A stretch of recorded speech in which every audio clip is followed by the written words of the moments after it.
am Lynn Rose, and you have the power to wow. And that's actually the title of one of my new books coming out. I'm so excited to be able to share it with you about the wow effect and what's possible when you can be unstoppable and have the barriers to your connection dissolved, to take the foot off the brake for going for it, to feeling fully alive, to being able to be motivated, to being able to manage your mindset. All of that is in The Power to Wow. It's coming out, and reading is so crucial and essential for expanding your mind and your heart. And I'm telling you, that's no bull.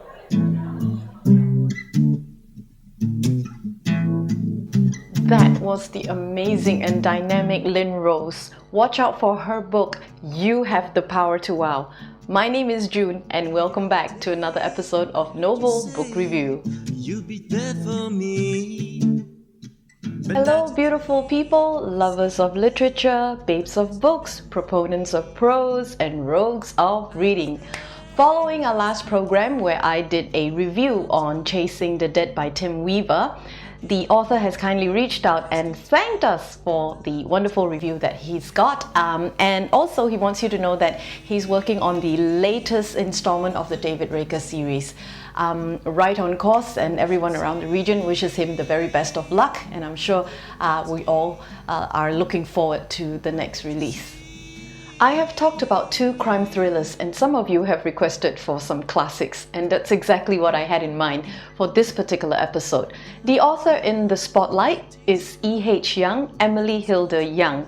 Born in 1880 in the United Kingdom, she was a best-selling author in her time, but I'm not sure if her materials are as popular today as they were back then. She was also a proponent of the suffragette movement, so as you can see, this girl is way ahead of her time. The novel that I will be talking about is The Misses Mallet, initially released in 1922 as Abridged Dividing, which explains the 2 title that you see on the cover page. The story evolves around 2 sisters who are getting on in age, Caroline and Sophia, and they are living with their younger half-sister called Rose, beautiful Rose. And they later took in their lovely niece, Henrietta, and the thing about reading books back, which is based on way back when, is in the beauty of the language. That's why I like reading classics. They don't make them like they used to.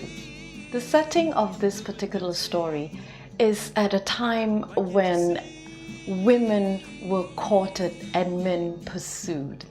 So if you love a good classic, this is a book that you really shouldn't miss. Let me just read you a particular paragraph and how Rose described one of her suitors. She looked at his face, so deeply tanned that his brown hair and mustache looked pale by contrast, and his eyes extraordinarily blue. His appearance always pleased her. It was almost a part of the landscape, but the landscape was full of change, of mystery in spite of its familiarity. And she found him dull, monotonous, with a sort of stupidity which was not without attraction, but which would be wearying for a whole life.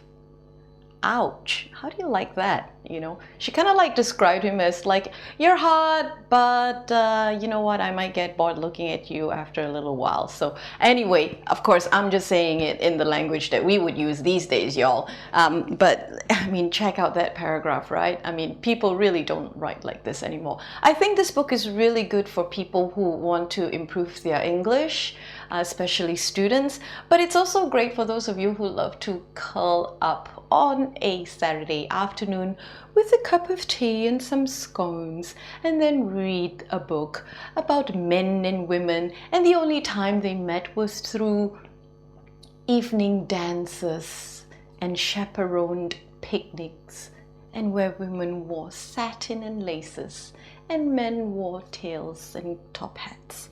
Anyway, I really did enjoy this book. I mean, I love a good classics, and if you're looking for something that you want to enjoy, a good classic, I highly recommend this one.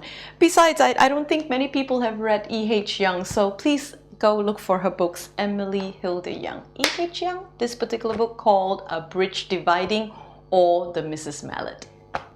If you wish to purchase any of the books that I've talked about or any books at all, please click on the link in the description box. Lend me your support. Thank you very, very much.